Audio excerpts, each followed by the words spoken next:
Burgundy. Wow. I mean, Burgundy, Burgundy is not a topic for an hour-long tasting, or an hour and 15, or an hour and a half, or even 2 hours, or 2 days, or 2 weeks, or two lifetimes. Burgundy, Burgundy is the it really is the region which it's very hard to get to grips with. It's certainly, I always thought, when you could understand and enjoy and appreciate and even afford an underripe Burgundy vintage, then you had reached the pinnacle of wine appreciation. And I still believe that. I would say the only thing more difficult than Burgundy to understand and to properly get to grips with is probably Barolo, and maybe even more so Barbaresco, because at least in Burgundy's hugely diverse, hugely sort of cut up, split up, demarcated areas, at least those vineyards, by and large, there is some kind of system, and we will be trying everything from village level, or AOC Bourgogne, right up to Grand Cru. What we don't have this evening is a lieu dit, and actually, I very much hope that all of you will join me on the 17th of November, when I come back from Burgundy, and we'll be reporting on the 2019 vintage. And one of the particular areas of interest for Nathan and myself and Honest Grapes as a business is finding those wonderful lieu dit vineyards, i.e. they're not actually Premier Cru, but they're often as good as, and they are considerably less expensive. So we don't have one of those this evening, but we'll be talking about those on the 17th. So pop that in the diary. I don't think we've sent the invitation out yet, but we will. That's not a tasting as so much as open a bottle of Burgundy and join us and ask questions and find out what our thoughts are on the vintage. So yeah, the easy thing this evening is two grapes and two grapes only. If Burgundy is in any way explicable, then the most simple factor is the grapes. Rajesh is joining. Here we go. Good evening, Rajesh. Very nice to have you with us. As always, I'm sure you'll have lots of questions and comments. I was just saying how Burgundy is a bit of a minefield. And yeah, once you get over the easy bit, i.e. the grapes, it all gets a bit tricky. And the reason that Burgundy is tricky is because it is a proper patchwork of vineyards which are multiply owned. There are relatively few examples of monopoles. So a monopole is the term in Burgundy, specifically in Burgundy, that refers to a vineyard which is singly owned, so by a single domain. That is very rare, because what happened in Burgundy, quite simply, was that all of the land, pretty much, was owned by the aristocracy and by the church. And after the French Revolution, the aristocracy had their heads chopped off. So did a lot of the clerics. But the key thing was, from the perspective of the land, is that it was taken away from the very wealthy single owners and distributed. And the right of primogeniture, the oldest son inheriting, as was typical in Europe at the time, was also done away with. And Burgundy became increasingly fragmented. We'll talk about this a bit more with our final wine of the evening, Clos Vougeot, because it's probably the best example. In fact, it is unquestionably the best example. But what you have to remember with Burgundy is, and I say this, when I say you have to remember it, you have to remember this as maybe Burgundy lovers or people who'd like to learn more about Burgundy, to experiment, to try more, is just because you like a particular wine that you have tried, say you have tried a 2013 vintage of such and such a domain, i.e. the producer, such and such a vineyard from them in that vintage, it doesn't mean for a moment that you're necessarily going to like the next door neighboring strip of vines from a different vintage, from a different producer. And this is the thing. But Burgundy is you know, it really is tricky to make any generalizations. We can and we shall talk a little bit about vintages, because I think that's where we can you know, we can draw some I think relevant information about specific vintage character. But even then you know, there are definite differences in wines that are made in specific vintages, dependent on whether the rain fell here or the hail hit there or the frosts hit there, etc., etc. But the one thing I'm going to do this evening is I'm going to, you're going to struggle to draw me into making generalizations about vineyards, vintages. Probably it's easier to make um, um, comments about producers, because obviously we work with producers that we love. And I'd say if there was one area alongside Italy which we are you know, particularly and continually excited by, then it is Burgundy. But it is a bit of a nightmare. It is a bit of a nightmare. So with all that having been said, let's raise a glass. Cheers to you all, and enjoy our first glass of white Burgundy. This is the Borgon Blanc 2017 from Philippe Collin. Ah, yeah. Mm. Mm.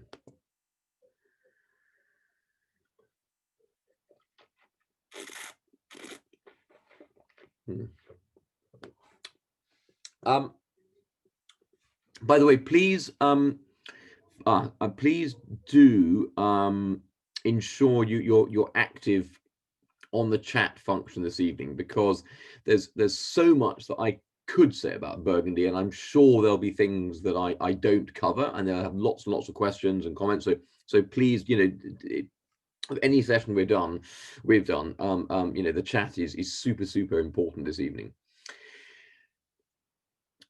Philippe Collin, one of our favorite producers, wonderful man. I mean, incredibly diffident, very self-effacing, utterly charming, makes fabulous wines in Chassagne-Montrachet and Saint-Aubin, and a little bit in Puligny-Montrachet.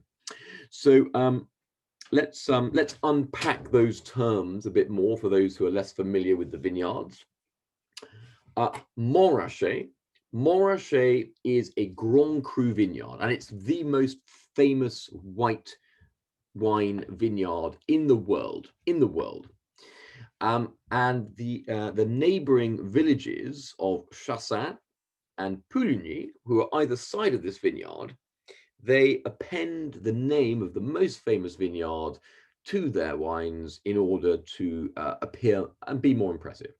So when you see a wine in a shop or on our website which says Puligny-Montrachet or Chassagne-Montrachet, this is what we would say is a village level wine. So this is it's sort of midway up the pyramid. And I suppose maybe I should explain the Burgundy pyramid a bit more, because it's important. It's unlike Bordeaux. The classification system in Burgundy, Grand Cru, Premier Cru, Village, and Aoc Borgon, is completely different from the Cru Classé system that you find in Bordeaux. So although it was actually a not dissimilar time that they were classified, the vineyards, and there have been reclassifications since, but effectively you have village level vineyards, hence Puligny-Montrachet, Chassagne-Montrachet. Then you have Premier Cru vineyards, so going, you know, higher up the pyramid here, and these will be vineyards which are invariably, they're actually higher up the slope. They're literally higher up the Côte d'Or. and these will be vineyards which are considered to make a higher quality of wine. And then at the very top, the apex of this pyramid, the sort of, I think it's about 0. Actually, Nathan, you probably might know this better than I do, but it's about 0.5%, not or maybe 1%, 2%. It's very, very small, are the Grand Cru vineyards. It's about 1%, Tom. We are drinking right now an Aoc Borgon Blanc. So these are declassified grapes from, in this particular instance, from Philippe Collin. These are wines which come from Saint-Aubin and Puligny-Montrachet. And you get some of the richness of the Saint-Aubin and some of the structure and kind of classical lines and finesse of Puligny-Montrachet. But it's effectively, it's an entry-level Burgundy, but a terribly, terribly good one. And each year, when Nathan and I go out to Burgundy, it's one of the key things that we look for is our effectively our house white Burgundy. What is going to be our Bogon Blanc and our Bogon Rouge in the case of the red. And it's I would say, gosh, probably in three years out of 5, maybe even 4 years out of 5 now, Philippe Collin has come in as the man that we want to support at this level. Consistently brilliant wines. And one of the other big challenges about Burgundy at the moment is the prices. The prices of Burgundy are getting a little bit scary. But one of the great things aligned to that is that the quality even at the Aoc Bourgogne level is improving tremendously. I mean, really tremendously. So you're getting a lot of wine for your money at this Aoc level. Just one second, sorry. I don't, is my connection okay? I seem to be a bit jittery on the, is a bit shaky. Okay, so excuse me just one second. I'm just going to don't quite know why this is. Excuse me. Let's just sort that out. Okay. I think the internet might have slightly gone down at home here. Apologies for that. Should be back. We can hear you perfectly fine, Tom. It's just the video is a little bit slow, just to let you know. Okay. Oh, thanks, Anna. That's great. Okay. Yeah, Tom, you had some chiming of some kind. Yes, I keep hearing something making strange. Maybe it's your hearing aid. It could be that, or my pacemaker, or something. Oh, your pacemaker. Yes. Yeah, that's true. Yeah, something is yeah. In fact, actually.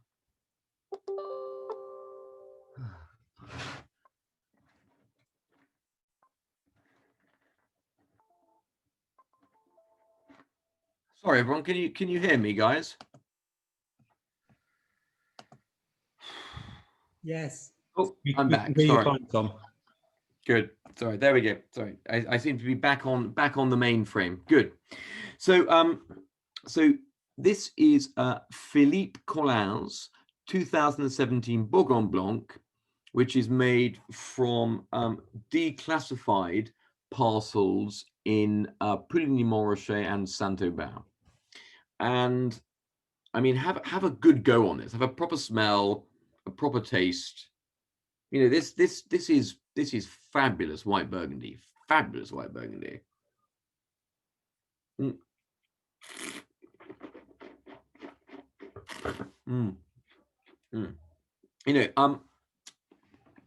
It just goes to show you don't need to spend silly money on white Burgundy to get something that's really satisfying.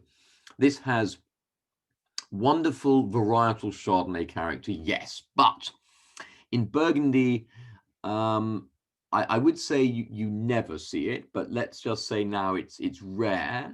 It's rare that you ever see the name of the grape on a bottle. You certainly wouldn't do so on a Village or Premier Cru or Grand Cru bottle. Perhaps on a Bogon Blanc, you can see Chardonnay written on the label, but it's pretty unusual because, you know, for the Burgundians, the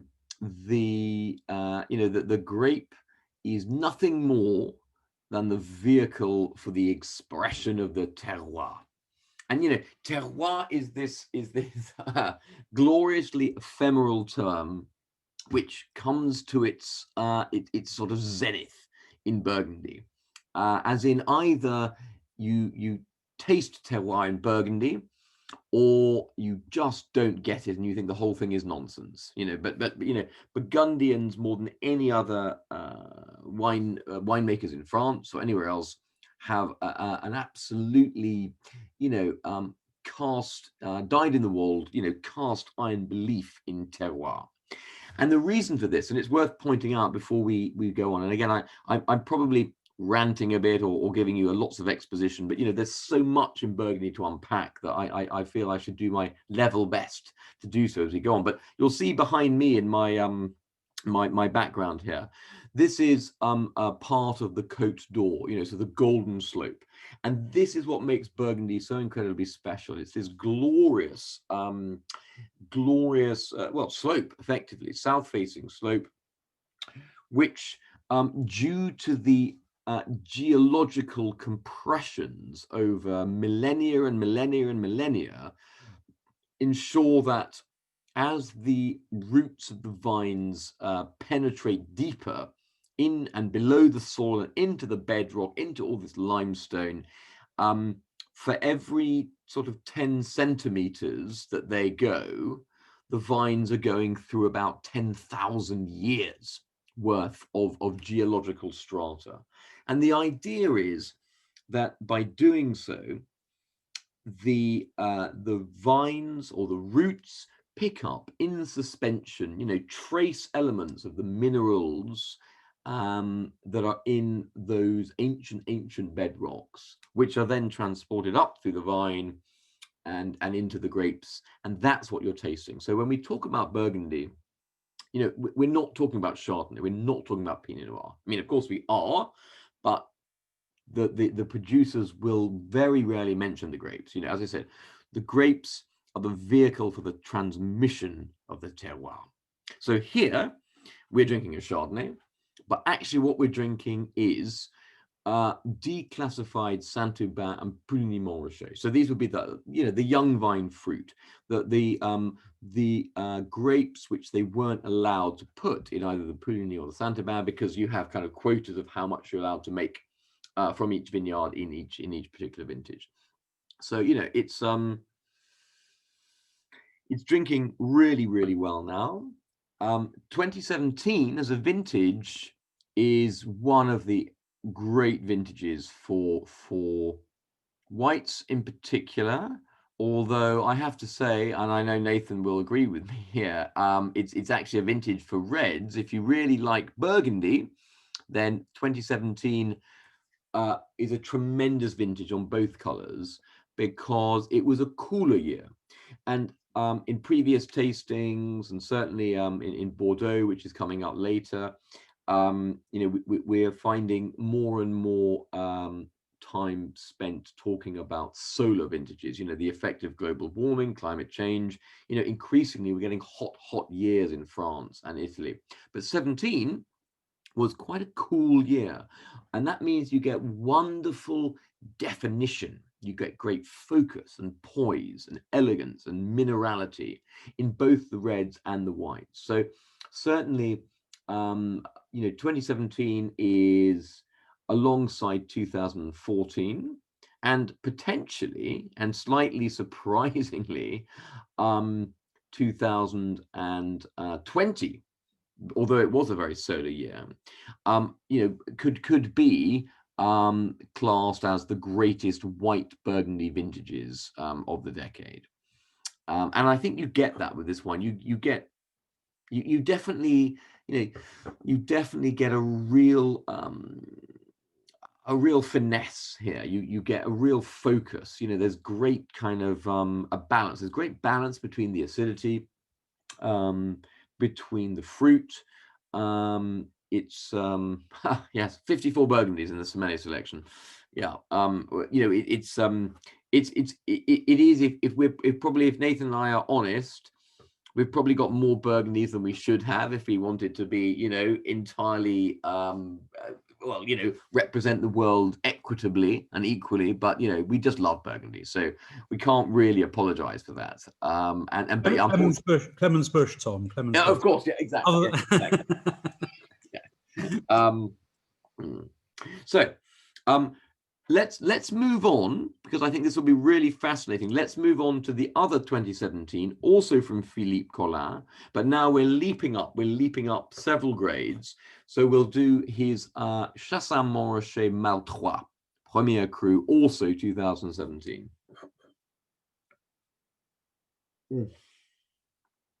Oh, that's very, very good, I have to say.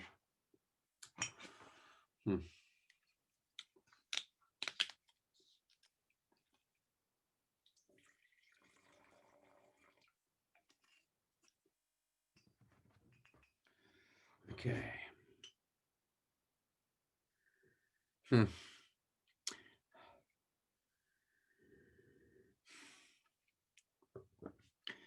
So one of the aromas that I really associate with great white Burgundy, and particularly as it starts to age ever so slightly, is this sort of almondy character. Not sweet almond, but you know, green almond nuttiness.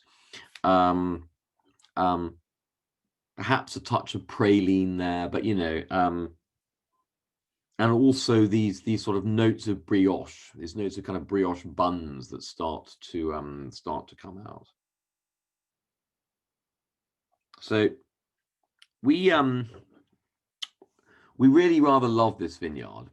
And Anna's asking aging potential on the white. So I would say the Borgon Blanc that we've just tried, good now and over the next I'd say 7 years. Good now over the next 7 years. You could probably keep it for 10, but I rather the character of the vintage has a natural acidity and zip and zing, and I like it for that. So frankly, I will be drinking, and I have plenty of that 17. I will be drinking that over the next 7 years.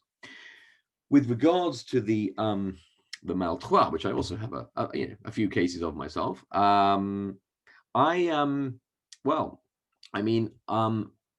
think it's one of the things that we like about this particular vineyard, which is named after it's the old Roman for Maritaeum, as in martyrs. So the idea is that the vineyard here in Chassagne was actually planted just near an old kind of burial site, an old Christian burial site for martyrs. But it's a very south-facing site. It's got quite heavy soils, and it makes wines which are pretty rich, which are pretty. I for some reason got it in my head. I always refer to this wine as the sort of the Porthos, as in, you know, in the Three Musketeers. It's you know, it's big, it's a swashbuckler, you know, it's pretty sexy and, you know, voluptuous and, you know, joie de vivre encompassed, you know. But wow, I mean, that palate, isn't that amazing? The way it manages to do that kind of classic Burgundian coup d'etat, as they say, you know, peacock's tail. It sort of, you know, goes in sort of small and then expands out, and that finish is remarkable. You know, that great depth of flavor, but also I can really feel the acidity, can really feel the structure of the wine powering through. So whilst it is a fairly flamboyant wine for Burgundy, and I think you can enjoy the 17 now, I would be much happier drinking my 2015s, for example, of this. And we'll come on to 2015 in a minute with the next wine. And I would like to leave the 17s, or put it this way, I'd be happy drinking them now. I would be delighted to be drinking them in, again, not just over the next 7 years, but probably in 5 years' time, you know, 4 or 5 years' time. It's not that you can't drink it now. And I do think it's very important. But when people, one of the worst things one can do in our position as wine merchants is tell people when to drink wine. Because if you enjoy this wine now, then you absolutely must continue to drink it now. And I think people get a little bit concerned that, oh gosh, we're drinking it too early or too late. Drink the wine when it tastes good to you.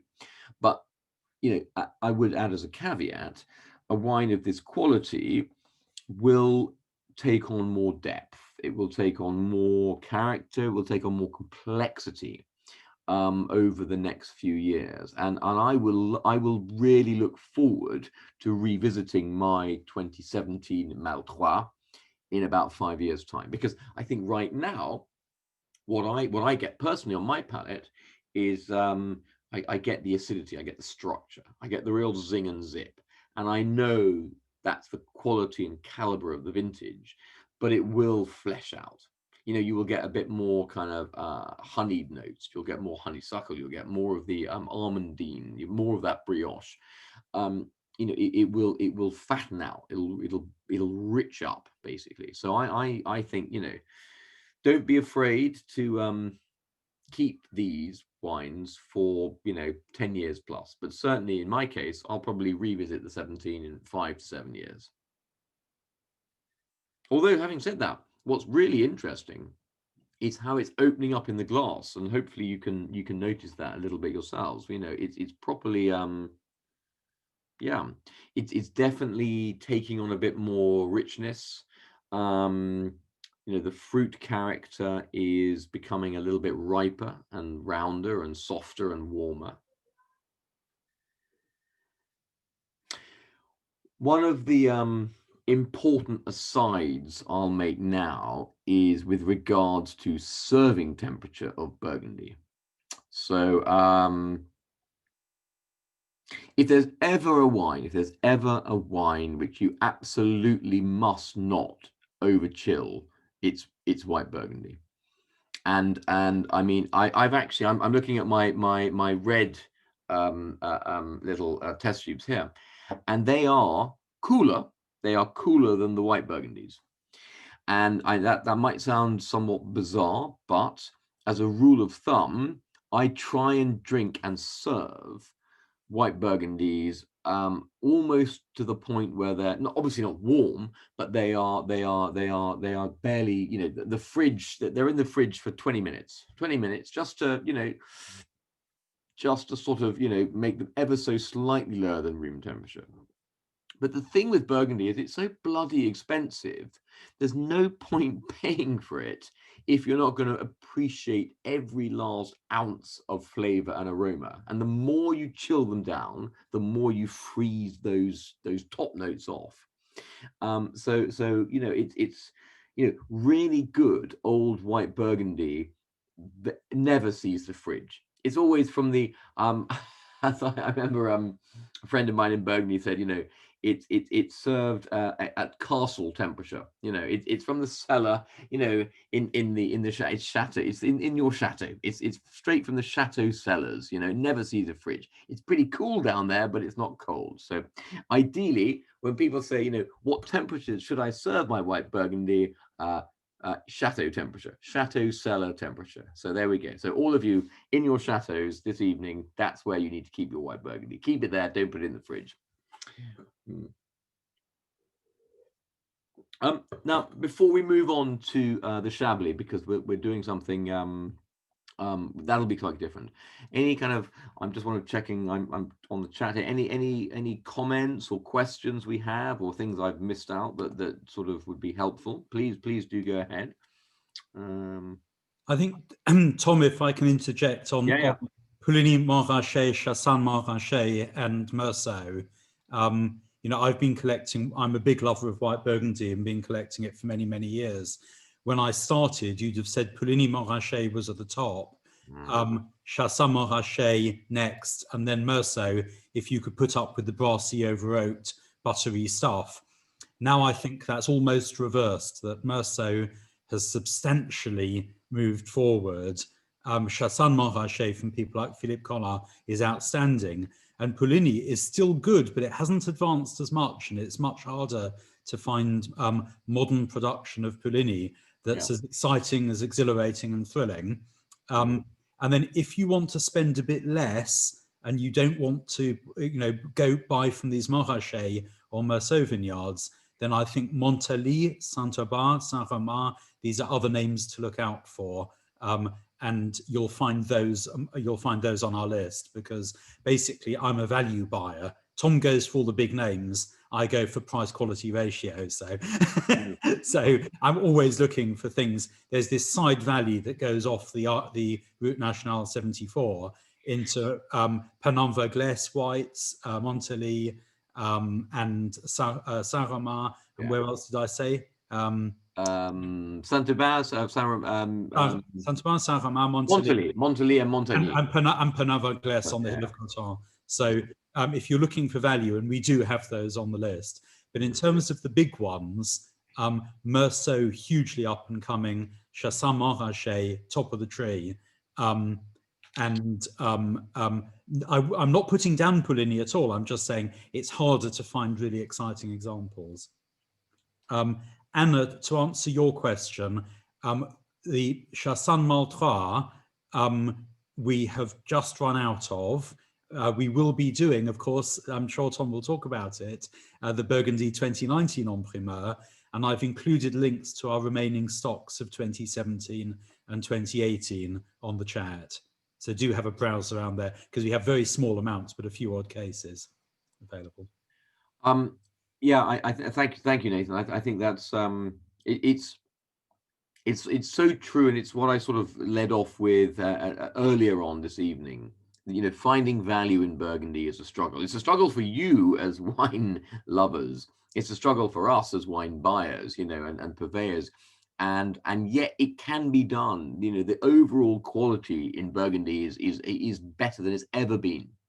And because of climate change, all of a sudden you're finding vineyards which perhaps in cooler decades struggled to get fully ripe and thus were less well considered, are now increasingly making amazing wines. So actually, if you do join us on the 17th, I will be telling you, I'm sure, because I'm absolutely convinced, given that 2019 is a hot old year, I'm convinced I'm going to be telling you about some of these little secret lieux-dits, these escarpments that are a bit more kind of east-facing rather than south, which benefited from not being as hot as the traditional kind of Grand Cru, Premier Cru. So, but Burgundy is a lifelong passion, exploration, a journey of discovery. And it's fascinating when you talk to people like Jasper Morris, master of wine, now works for Christie's, who is one of the foremost Burgundy experts. He even admitted that the day that his book on Burgundy, which if you don't have it you must buy, in fact actually don't buy it now because he's just about to do the second edition, but the amusing thing is he even admitted pretty much the day that the first edition was published, it was already out of date, because things had changed. And that's the problem. Burgundy is constantly changing. So it's, you either keep up with it, you follow it slavishly as we do, or, hopefully in your cases, you trust us to do that for you. But it's never less than exciting, often thrilling, and occasionally frustrating. So let's move on to Chablis. So we're where do we start with Chablis? Chablis is considerably further north than the rest of Burgundy. In fact, it's really much closer to Sancerre and Puy-Fumé in the Loire, and it shares very similar chalky soils. So traditionally, the profile, the aromatic and flavor profile of Chablis would be chalk. You say it's chalky. But what does that really mean? And especially sort of now, as in right now, when we are drinking a particularly warm year, 2015, which is I think you're tasting more of the vintage here, the vintage conditions, than you necessarily are of the vineyard.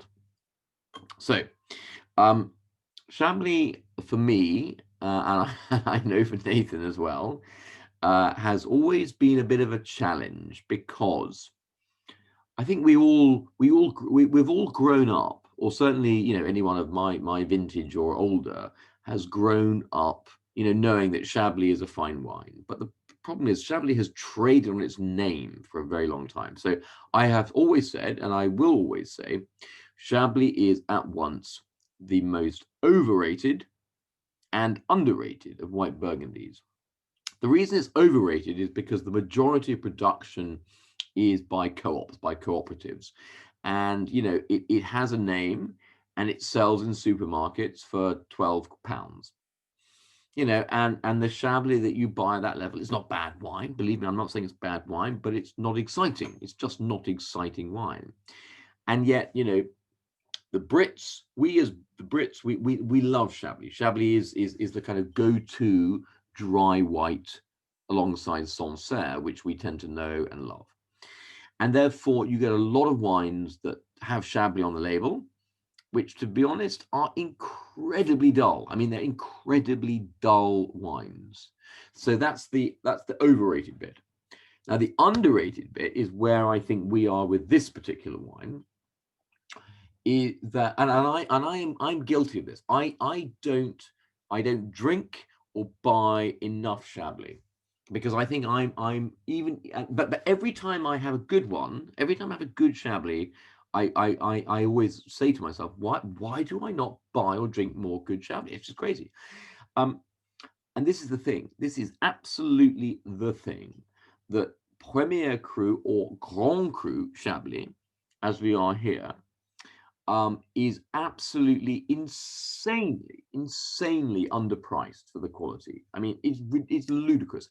And Grand Cru Chablis, or even Premier Cru Chablis, with the sort of 5 to 7 to 10 years, depending on the vintage, in the cellar, is pretty much the best value white wine you'll ever buy. Best value fine white wine you'll ever buy.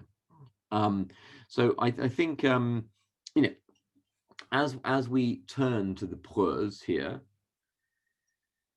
wow, it's a little bit older, obviously, than the two 2017s we've had. But not only is it 2 years older, also the character of the vintage, the 2015, is one which automatically gives you more aromatic maturity. It's a riper vintage. It's a warmer vintage. You know, 15 was the first of the solar years, which have pretty much defined the following 5.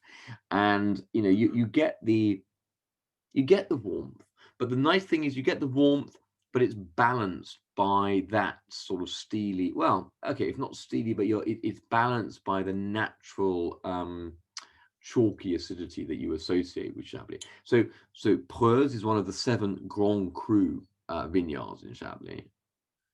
And yeah, I mean, that nose for me is entirely enchanting and almost, you know, intoxicating. I love that kind of fresh almond note, but proper kind of hazelnuts developing there, real kind of hazelnuts, and sort of that country farmyard butter nose. That's like kind of rancio butter.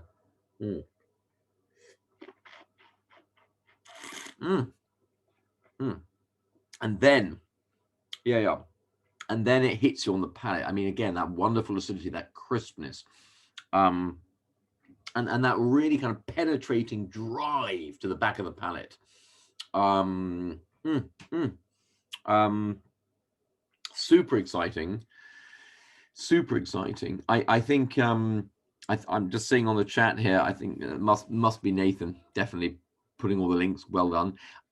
The 18 Chablis, if you like this, I don't think we've got any left, the 15, but 18 as a vintage is very, very comparable to 15 in terms of the style of the wines. So yeah, and actually the whites were surprisingly good, in the sense that, it, again, like 15, 18 was another very warm year. Not just heat spikes, as we've seen with 19, but just, I mean, it was just continually warm. So there's a real ripeness and rich and depth of flavor to the wines, like 15, but a bit more structure. So, you know, I think 2018 white Burgundies were, well, they were one of the biggest surprises for us this year.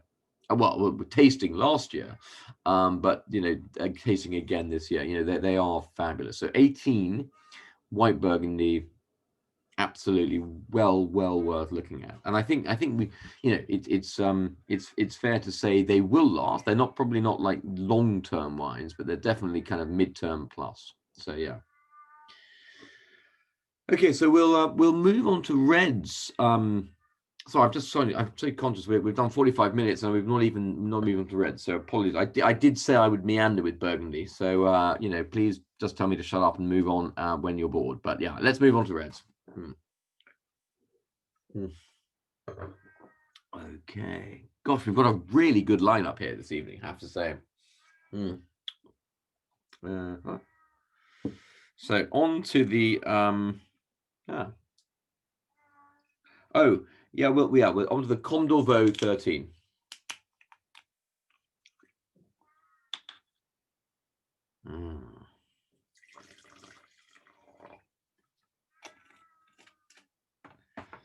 Right.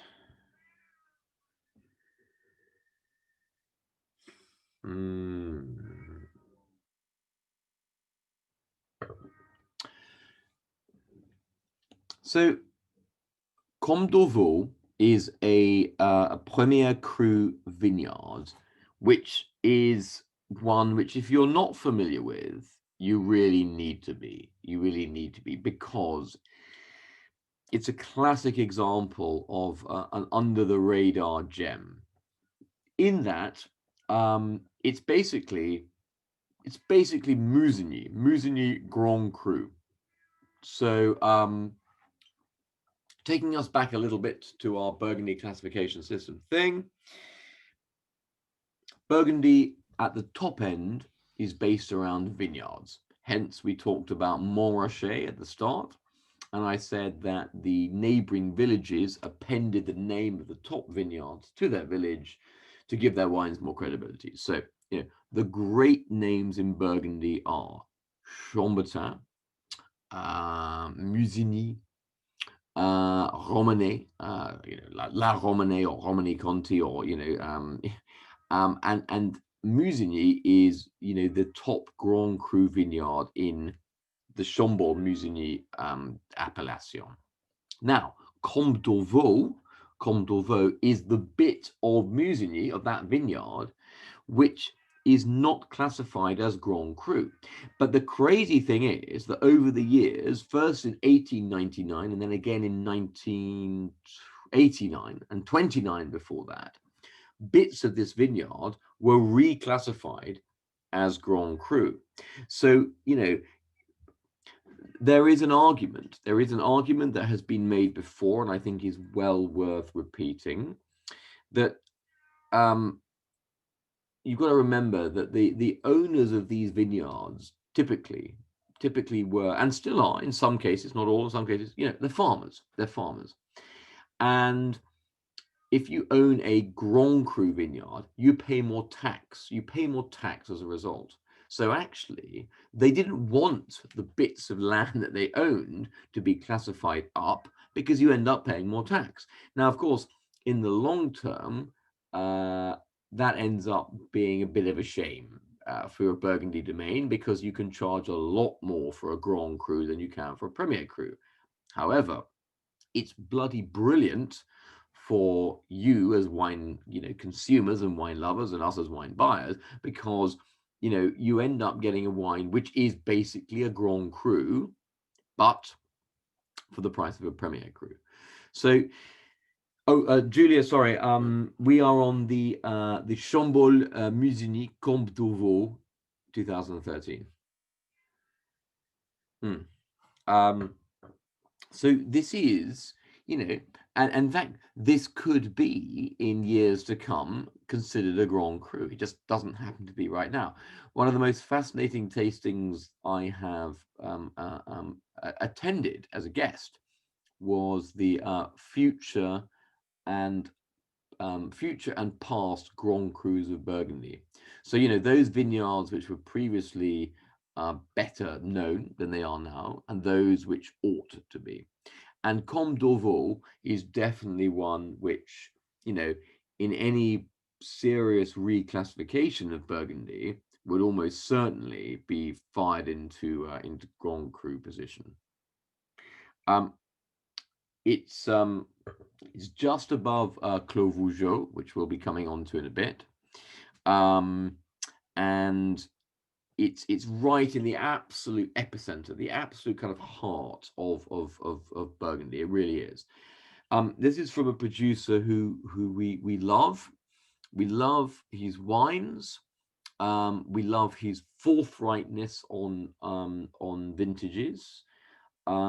Roma Taupenot-Merme. So Roma is based in Moret-Saint-Denis, another village in Burgundy, just down the road from Chambol. It's in between Chambol and Gevrey.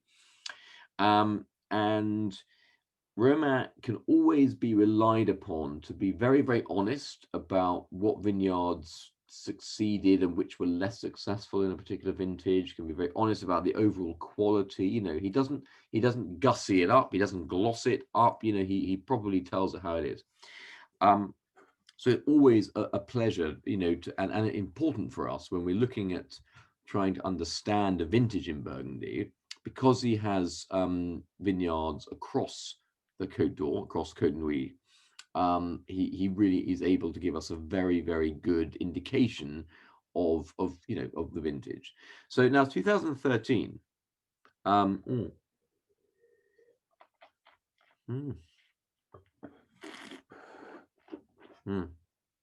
Wow, this for me again has all the character of the 13 vintage.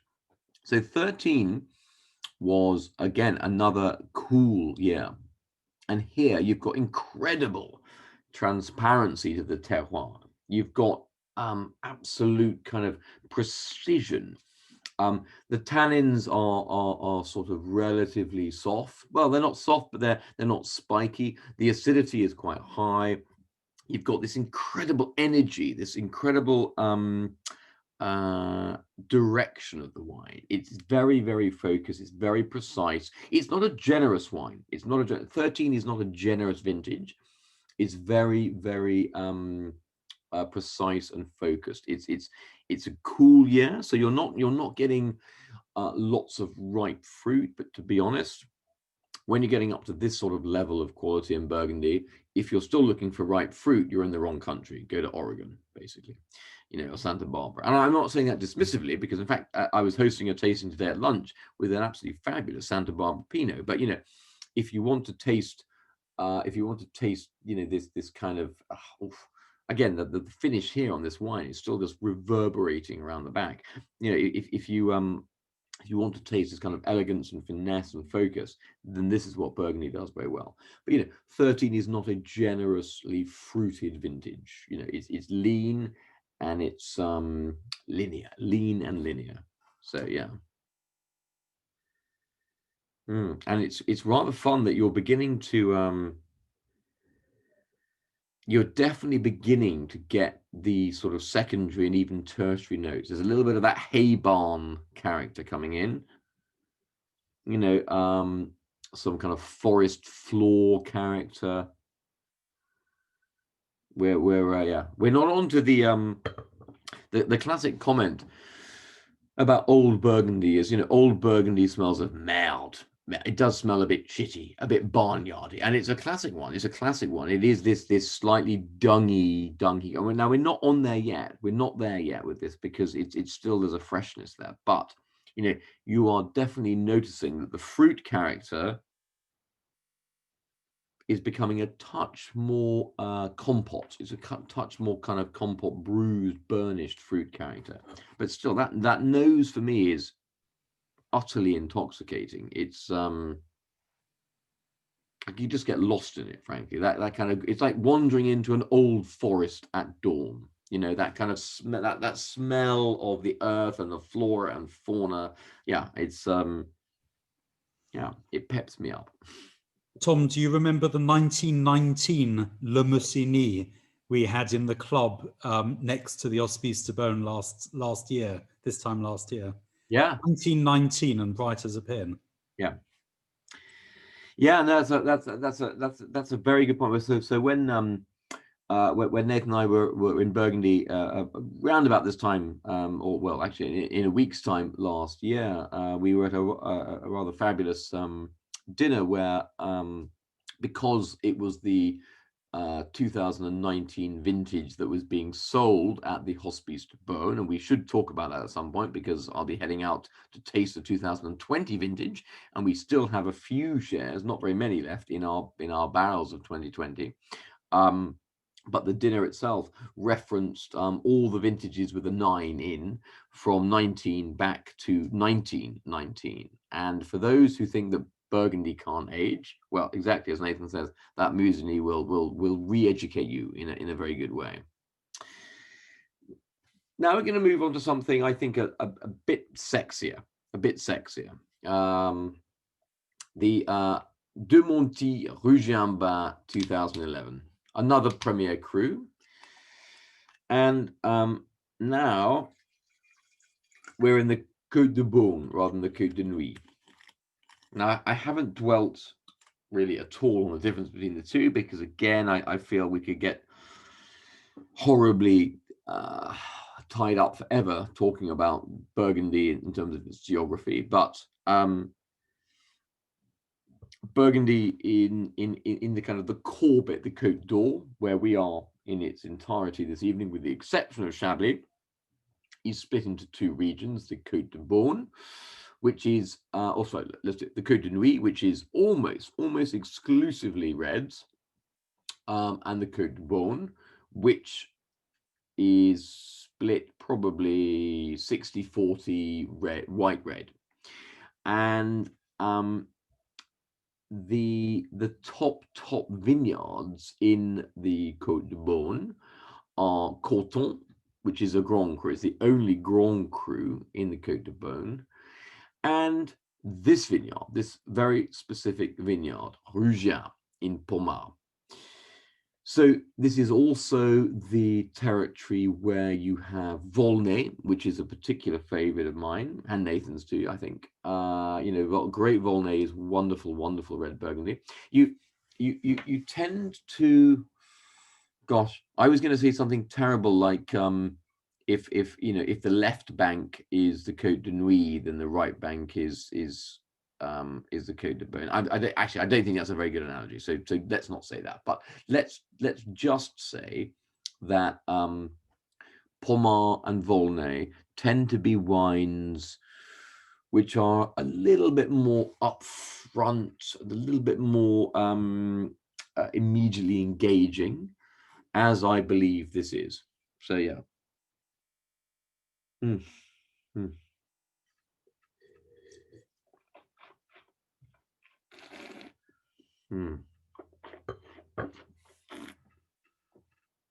Yeah. Now, if you go back and try the Condorvo now, by comparison, I'm sure it will seem a little bit lean and mean even, because there's this wonderful amplitude that you have with Pommard. You know, Pommard at its best makes wines which have great structure, richness, a lot of flavor, a lot of power. Pommard is, in some respect, it's Bordeaux lovers Burgundy. You know, it's not shy wine. It's not the most subtle wine. It can be a bit foursquare and lacking elegance, but when it's great, as it is here, I mean, you know, it's so compelling. It's so rewarding. So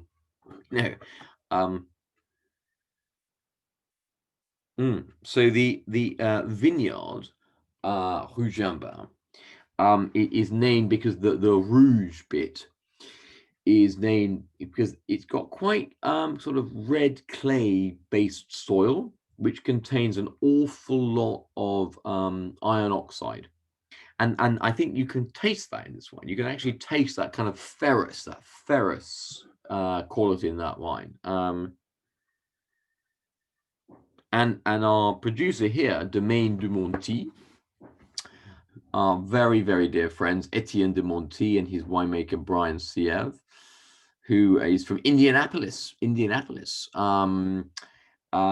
know, they make incredible wines. And they're the biggest owners of this vineyard. And Pommard doesn't have a Grand Cru, but there's no doubt, there's absolutely no doubt in anyone who knows anything about Burgundy's mind that if there were ever to be a reclassification, Regimba would be elevated, bumped up to Grand Cru, because it's that good. And I think, no, I mean, you know, this is such a sexy wine. I get lost in the nose of this. I really do. It's, you know, it's at a perfect level of maturity right now. I think you could keep it and it will continue to evolve. But right now, you know, 2011,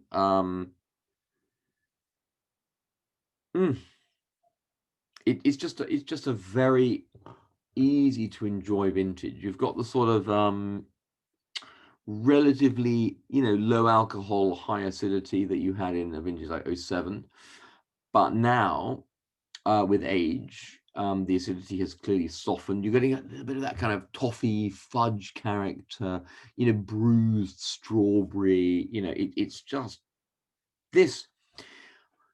I was doing some filming yesterday for various reasons, but we were talking about, you know, Christmas wine pairings, and you know, if you are going to have turkey or capon or some kind of fowl, then you know this would just be the most perfect wine to have with your kind of Christmas, you know, your Christmas dinner. Basically, it really is. It's just going to be.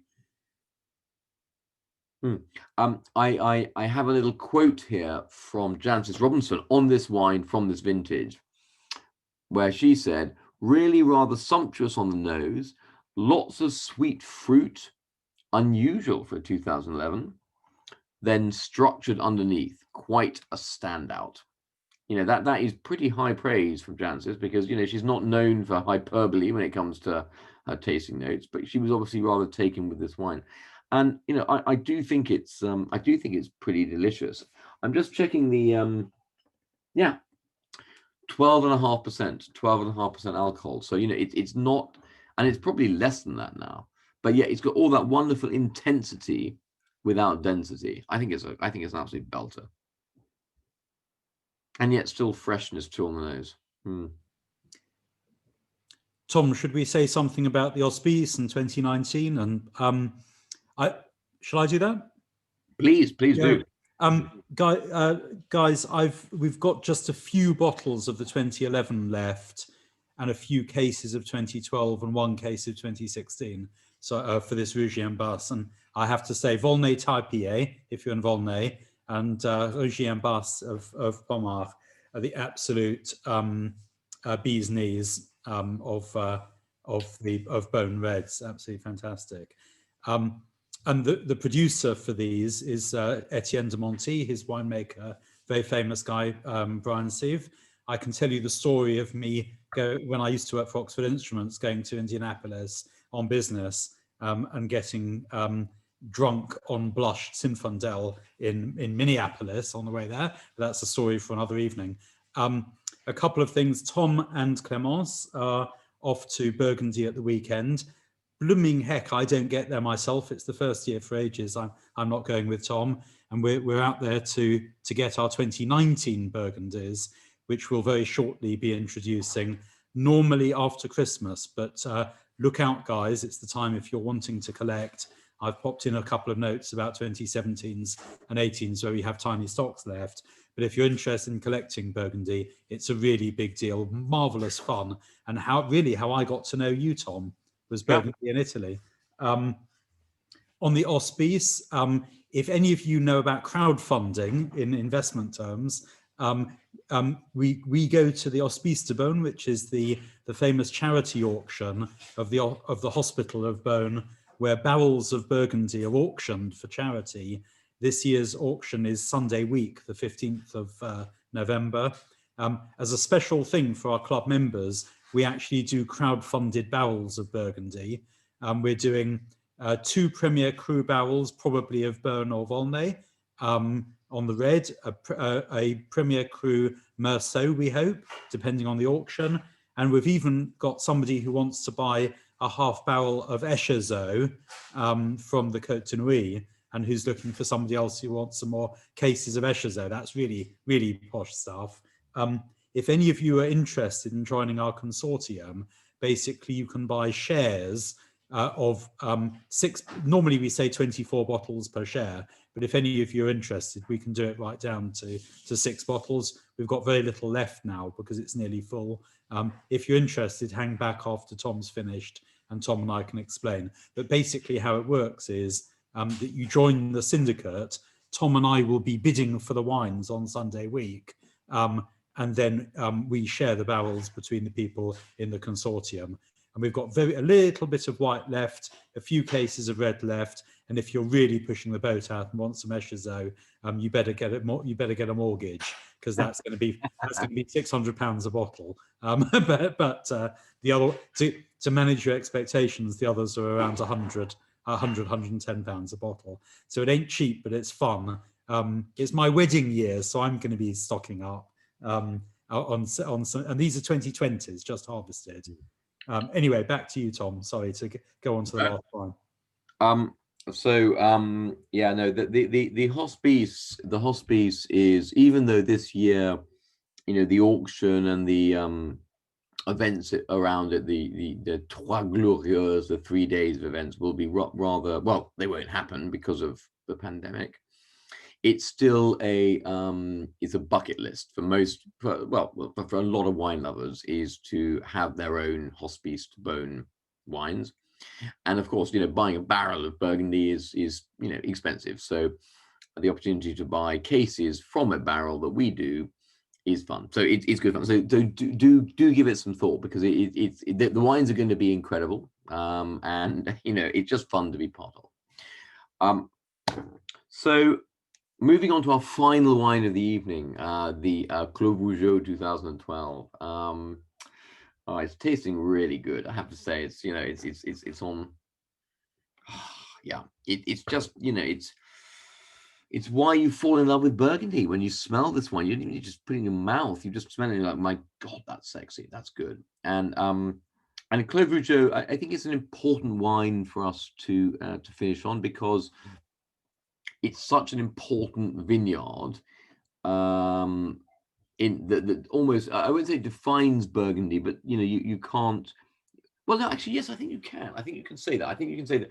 The point is that these vineyards, this vineyard, Clos Vougeot, which was sort of parceled together in the 1100s by the Cistercian monks, who were they were the first to start understanding grapes and soil. They had bugger all else to do outside of prayer. So they actually took the time to understand soil and to understand grape varieties and understand, how you can make better wine. So I think it was, well, actually I've written it down here. 1336. There you go. So 1336, the actual clos, as in the vineyard itself, enclosed, which is basically what clos means, enclosed by a wall, came into being. And it's a big old vineyard. It's 50 hectares, which in Burgundy is colossal. It's colossal, given In Bordeaux, that's nothing. 50 hectares is 50 hectares, but in Burgundy, that is massive, and it's the biggest Grand Cru vineyard in Burgundy. In fact, it's one of the biggest vineyards, full stop, in Burgundy. And in the 1500s, the 1550s, early 1550s, the monks, the Cistercians, who'd started to understand how to make wine, and what grapes worked where in different bits of the vineyard, they built the Château de Clos-Vougeot, which is still there to this day. And it's sort of, if you kind of, I guess if you Google Burgundy vista, Burgundy view, probably 9 times out of 10 Château de Clos-Vougeot will come up, because it's the big edifice. It's the kind of defining building in Burgundy. It's not, Burgundy is not like Bordeaux. It's not full of impressive chateaus. These are farms. They're farms and farmers. And yes, there's a few nice houses and manors here and there, but no, generally speaking, you don't see wonderful manicured lawns like you do at sort of Pichon Baron or Pichon across the road, Pichon Lierville. These are farmers. But the Château de Clos-Vougeot is an incredibly impressive centerpiece for Beaune. And it is genuinely thanks to the monks that we have not just the wines of Burgundy, but their influence that spread all around Europe has basically been responsible, at least for the early stages of great wine production. Now, the problem with Clos-Vougeot is it is a big vineyard, and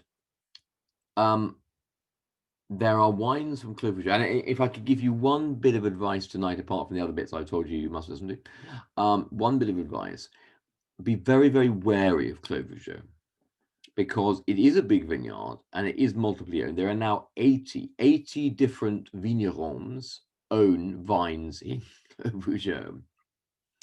And not to put it too bluntly, but quite a lot of wine from Clos-Vougeot, despite the fact that it is a Grand Cru vineyard, it's the absolute apex, at the top of the top. Quite a lot of wine from Clos-Vougeot is not terribly exciting, and that is because the négociants, the producers of lesser renown and repute, have vines at the very, very bottom of the vineyard. So traditionally, it's always been known that the top left-hand corner, the top left-hand corner of the vineyard had the best vines. And it wasn't the vines, it was the soil. So at the top there's a lot of chalk, there's a lot of limestone, there's even some gravel. And therefore it's very free draining, and those vines get to penetrate quickly and deeply into that bedrock that I was banging on about earlier, that gives you all the mineralogy that's sort of sucked up into the vines. As you head south, as you head further down, it's a bit more, there's a bit more clay, still some chalk, and that gives slightly richer, denser wines. But right at the bottom, it's very, very sort of clay based and almost kind of sand and silt. So Clos-Vougeot, which comes only from parcels at the very bottom of the vineyard, are arguably not really Grand Cru level, whereas the wines from the very, very top are. However, I would say all of the best Clos-Vougeot that I've tried, there's a great producer called Chateau de la Tour, not La Tour from Bordeaux, but Chateau de la Tour, which owns some really interesting parcels. But all of the best producers of Clos-Vougeot that we work with, like Clos Frantin, who we are trying now, like Philippe Paquelet as well, they actually have parcels of vines from the very, very top to almost, but not quite, the bottom. And that gives you this wonderful spectrum of flavors and aromas, and it gives you the full character of Clos Vougeot. And this, I mean, this is a gorgeous, gorgeous wine. It's horribly expensive. I mean, what is it, £150 a bottle or something? I think, Nathan, no, maybe less, but yeah, it's on our website. If we've got any left, £150, Tom, and I've put links to we've got a few odd bottles. There's one case, and I've put links into a couple of other wines from François Lamage and Prieuré Rock as well. Yeah. But this is why people get excited by Burgundy, because that depth of flavor, that richness, and yet the intensity, not density. What I love about this wine is 2012 was a fairly concentrated vintage. They made about 20% less wine in total around the region, and you ended up with something which is pretty concentrated. It's pretty intense, but there's no weight there. It's just and yet the finish that goes on, that sort of that berry finish just kind of keeps on fighting through. I think it's a really, really good wine, and yeah, it's often hard to justify why you'd spend the money on Burgundy, because it's always so expensive up front. But then when you give it a few years age, and you get a bottle like this, then it just, for me, it just makes everything seem worthwhile. So yeah. That nose, that's just, that is wine in a glass.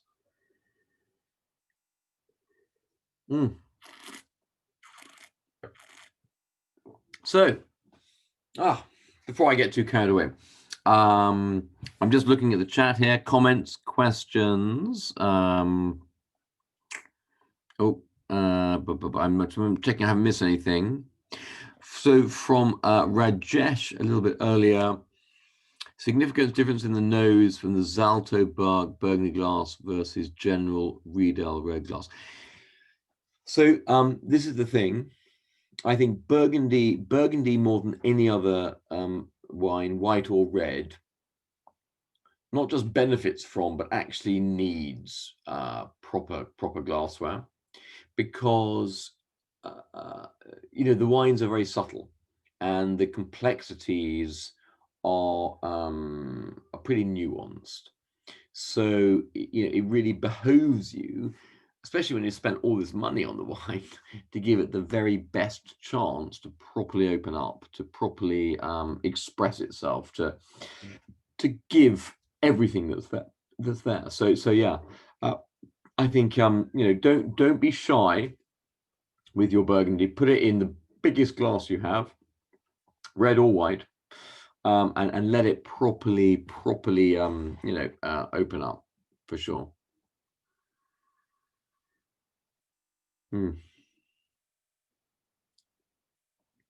So I'm just checking any more comments or questions on the feed here. I'm not seeing too much. Some wows are good. Thank you, Anna and Jeremy. That's good. Yeah. But actually, Anna, I know that or at least previously, you haven't necessarily been immediately Burgundy lovers. I think that was something that's a more latter sort of interest. I think it's a one of those that's waxed and waned. Big Burgundy, and then we started discovering Rhone and other areas, and now we're kind of coming back a little bit. So yeah, you could hear Jeremy in the background. He's like still going for the big mouthfeel. I thought what was really interesting about the de Monti was basically it's got a really light mouthfeel, but there's so much pronounced flavor there, which I really appreciate.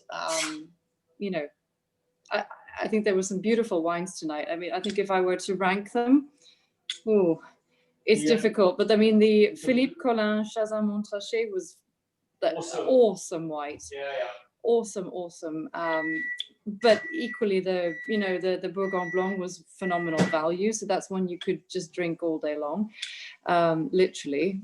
And then the last two reds were really, really beautiful. If we just forget about price for a moment and just think if that was no consideration, then amazing. And Anna, just to comment, for people who like big reds, your introduction to Burgundy should really be Fickle Chambertin, some of these Mazy Chambertin, the bigger, more powerful reds from Côte de Nuit that we haven't actually had today.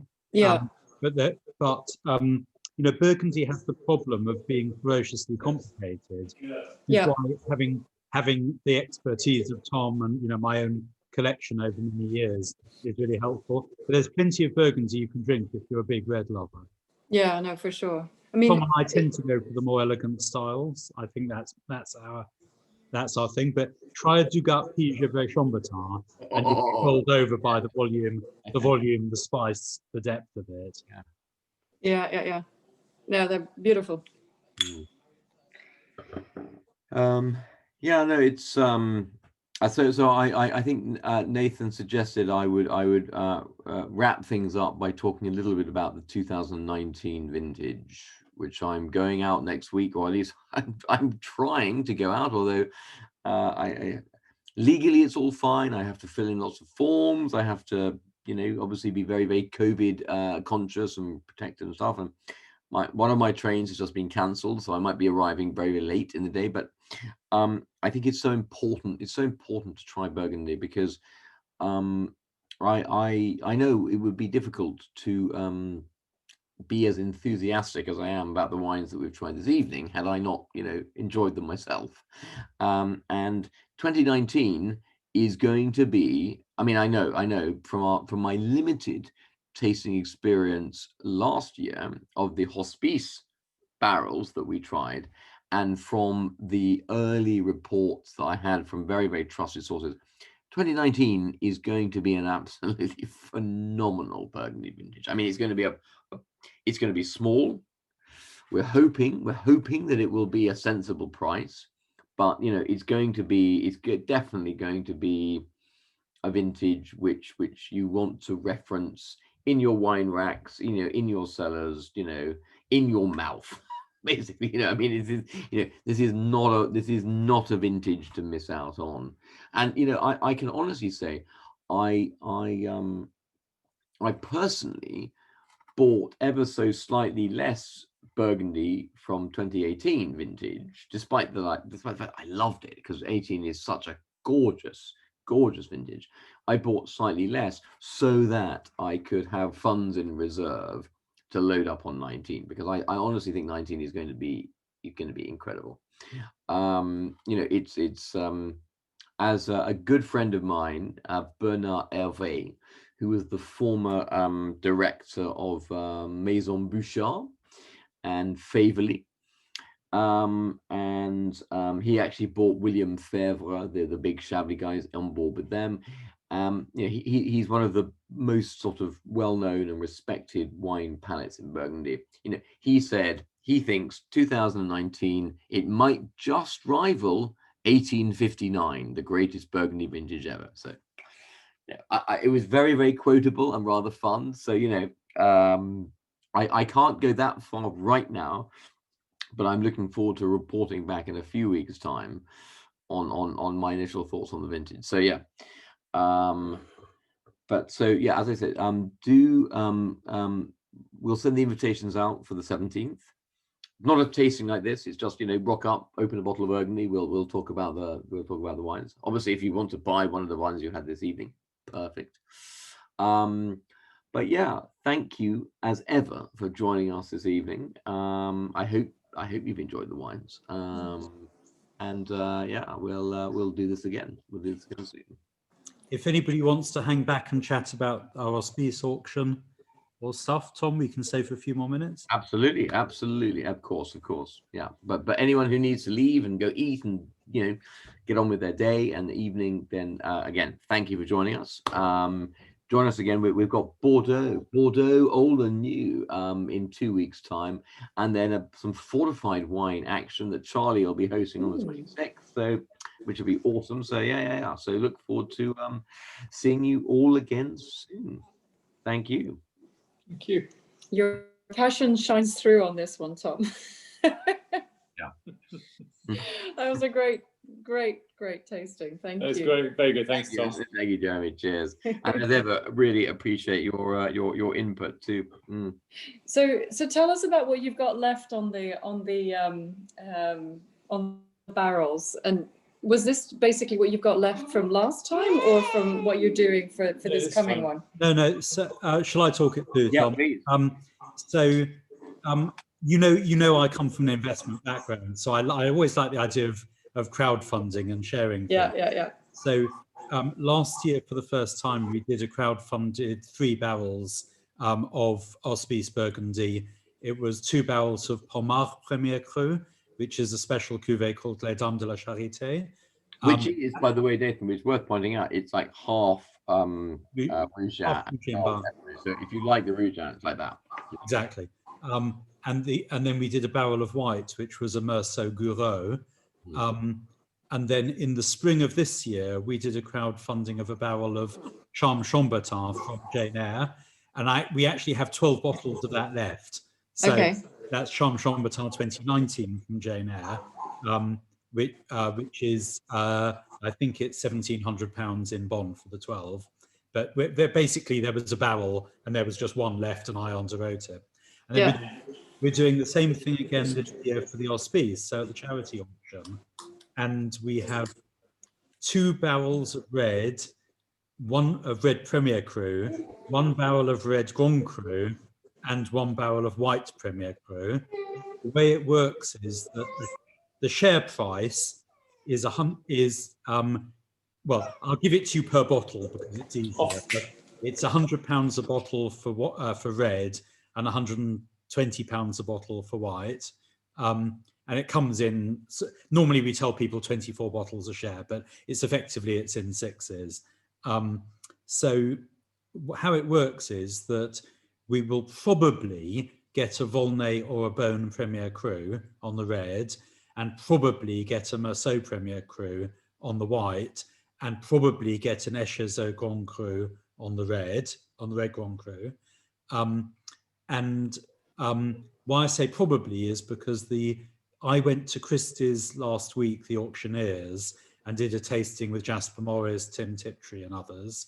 Tom and I tasted the same cuvées last year. Obviously things are a bit different with the pandemic, but we're waiting for the tasting notes, which should come out tomorrow or the day after.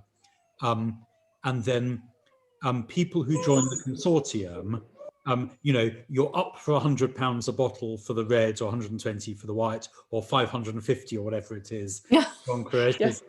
Well, we do have half a barrel of that sold. And then basically the crowdfunding is that we have a few shares left to fill the barrel. And frankly, for the people this evening, we normally tell people 24 bottles in the share. But if you just wanted 6 or 12, that's fine, because they're packaged in 6s. And basically, you pay 80% straight away. So we've got the money to buy, to go into the auction. Tom and I choose the wine, and Tom's the boss here. So Tom holds the paddle and I kick him. So we'll go a maximum. Here's the paddle. Hang on, wait a minute. Tom's there is. It was so funny because I'm sitting there with my spreadsheet and calculator. Yeah. Tom and stopping him over bidding. Yes, buy. Yeah. But last year we came in at £92 a bottle for the red and 99 for the white. This year we're going to go higher on the white because we want to get a Premier Cru. Okay. And basically the rules of the consortium are, we'll try and keep within budget, but we could go up to 15% over. But basically, Tom and I have shares in this as well. We're not going to, we will no bid if the prices are silly. But the money basically, we buy the wine at the auction, we pay the auctioneer's premium, a little van comes and picks up the barrel and takes it down to Etienne de Monti's place. Brian Sieve looks after it. and we can then package it, wooden boxes, magnums, you know, all of that sort of stuff for you, and you get it in a couple of years' time. And it's basically a Tom and Nathan, you know, honest grapes barrel. And so, yeah, there you are. That's it. So we have 4 shares of red left, 3 shares of white, and 6 shares of Echezeaux Grand Cru, basically. Okay. So there's each share is 24. Yeah, said. yeah, but you know, we normally encourage people to take 24, but if that's a bit rich, we're happy to do 12 or something like that. But basically, the thing is, it's a slice of history. I mean, you know, for me, it's my wedding year. I want to have some 22. Yeah, congratulations Thank to you. you both. It's so amazing. And well, it's been a year for it, hasn't it? Yeah. Was so that the original date, or did you have to change it several times? the original date was the 16th of May. And then the 16th of May was the original date. We had to postpone it because of the pandemic. We replanned it from 75 people in London, 35 in Hong Kong, and then a month in Japan, down to 30 people, and then down to 15. And we just thought, we're getting that piece of paper. If you like it, you put a ring on it. So. Oh, and thank God you did, because of course now with the current rule, now they're banned again from tomorrow. From tomorrow, there's no more wedding. So so anyway, so if you want to join the consortium, it really is. I mean, the auction is Sunday week, and basically, we've invoiced everybody their first 80%, and then we invoice people the difference, you know, the extra 20% plus or minus. And don't worry, we won't go crazy. You know, we'll know if the prices are stupid. But Right, we know where Tom lives. Exactly, you can come pick it up. Actually, last year we came in, was it 8 or 9% under the amount? So you ended up paying less, fun enough. We came in at we came in at £92 for the red and 99 for the white. To be honest, the whites were so good, the prices went really crazy. And this year we've given ourselves, that's why we've got a higher share price for the white, because we want to have the Lancaster to buy a Premier Cru this year. So when the vintage is good, is it unequal between the whites and the reds, or is it just good throughout? That's a really good question. That's a really interesting question. I think there are some vintages in Burgundy where you'd say, typically you would say it's better for whites or it's better for reds. Now 18, the vintage that we obviously did this year, was a vintage where on paper everyone was very excited about the reds, and you know the whites were an afterthought, and yet without exception, the biggest surprise, both to us as wine buyers and to punters and to the winemakers, were how good the whites were. And the funny thing is, with 2020, when we had the call with Brian, the winemaker from Domaine de Monti, who will be doing our Hospice barrels, what was really entertaining was, you know, he said, it's very obvious that, you know, it's an incredible year for reds, and you've got, you know, despite being very hot, despite being an early vintage, an early harvest, you know, you've got incredible balance, you've got great acids, and he's a huge acid freak, you know, so he likes wines with structure, you know, but what was interesting was, having talked about, you know, why it was obvious why the reds were great, was then he then said to us, I've no idea how the whites have turned out as good as they have. And I kind of, you've got to love that about wine. It's kind of alchemy. It's like literally, he doesn't know. He's like, my God, the whites, they shouldn't taste the way they do, but they do, and they are incredible. And that's why I said at the beginning, he's rating 2020 for whites up there with 14 and 17 as the best vintage, you know, of the decade. Wow. Yeah, to explain that, Anna, it was too hot, so they should have lost acid and gone flabby, but they picked them early. And then there's something in the composition of the wines, the total acidity, the pH, the matière, the nature of the juice itself, that's meant that that triangular balance of acidity, sweetness and alcohol has somehow got right, and Brian knows his way in whites. So, Wow. anyway. Wow. So you're bidding for the grapes, and then he's going to do the winemaking, No, or has it? So how it works, it's all goes back to the Middle Ages, where plots of land or the grapes from plots of land were donated to the Hospice de Beaune, going right back to, what's the year, Tom? 1604? I think earlier than that. No, I think it was a little earlier. It's the year of the club. What's the name of the club? 1283. 1263. Okay, so it goes back to then, basically. So the produce of these plots all around Burgundy was donated to the Hospice de Beaune. The Hospice then, under the eagle eye now in her 6th year of a lady from a famous Burgundy family, Ludovine Grevaux, she is the régisseur, the director essentially, and supervises the harvesting and the vinification. The wines are brought to the Hospice own winery, which is in Beaune, isn't it, Tom? Yeah. Okay. And then the first vinification with the malolactic, the malic fermentation, the first fermentation, happens under her supervision. At the time we buy them, the whites are still fermenting. The reds have just finished their first fermentation. Okay. And then when I spoke earlier about the van picks them up, they're then taken to any one of about 40 approved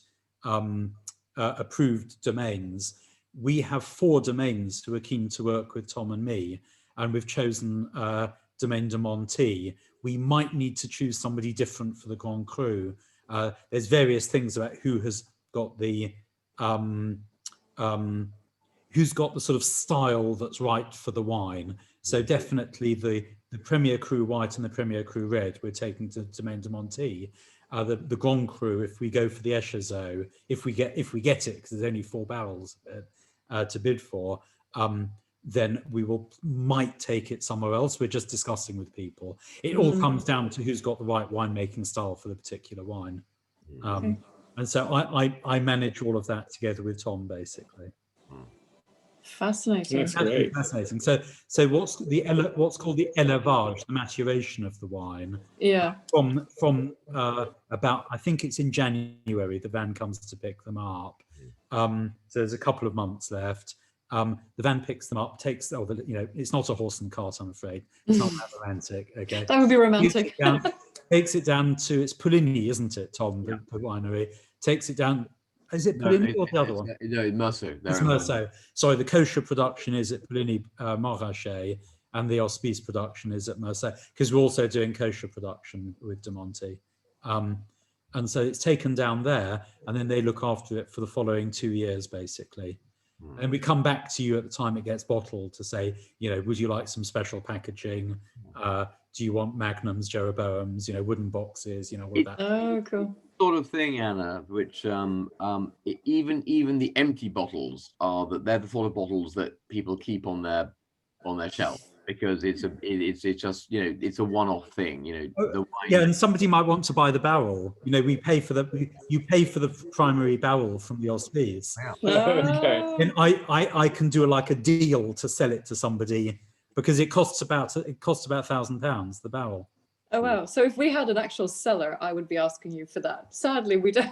or cut it in half and use it as a planter. Yeah. Yeah. What a waste. Exactly. Actually, as a good friend of mine who's been involved in the Hospice for a while, said, when I was sort of trying to get him interested, and he's actually taken a share in the white, but he said, I've still got because he previously bought a whole barrel, and he said, I've now got the half of the actual physical half of the white barrel that I bought planted in the garden in Connecticut, which is where I put my pastis, where we're playing pétanque. It's like a table. He's actually got that. Yeah, well, that's kind of makes sense. I have to say, the whole thing, it doesn't make sense financially. You can buy similar wines cheaper, but it's a slice of history. It goes back to the Middle Ages. To have a dozen. I've got I've got I think 24 bottles of red and 24 bottles of white. Yeah. You know, it's a piece of history. Yeah. And they are unique. There are only a few barrels of each wine sold. The Merceau Gourveau last year, there were 5 barrels.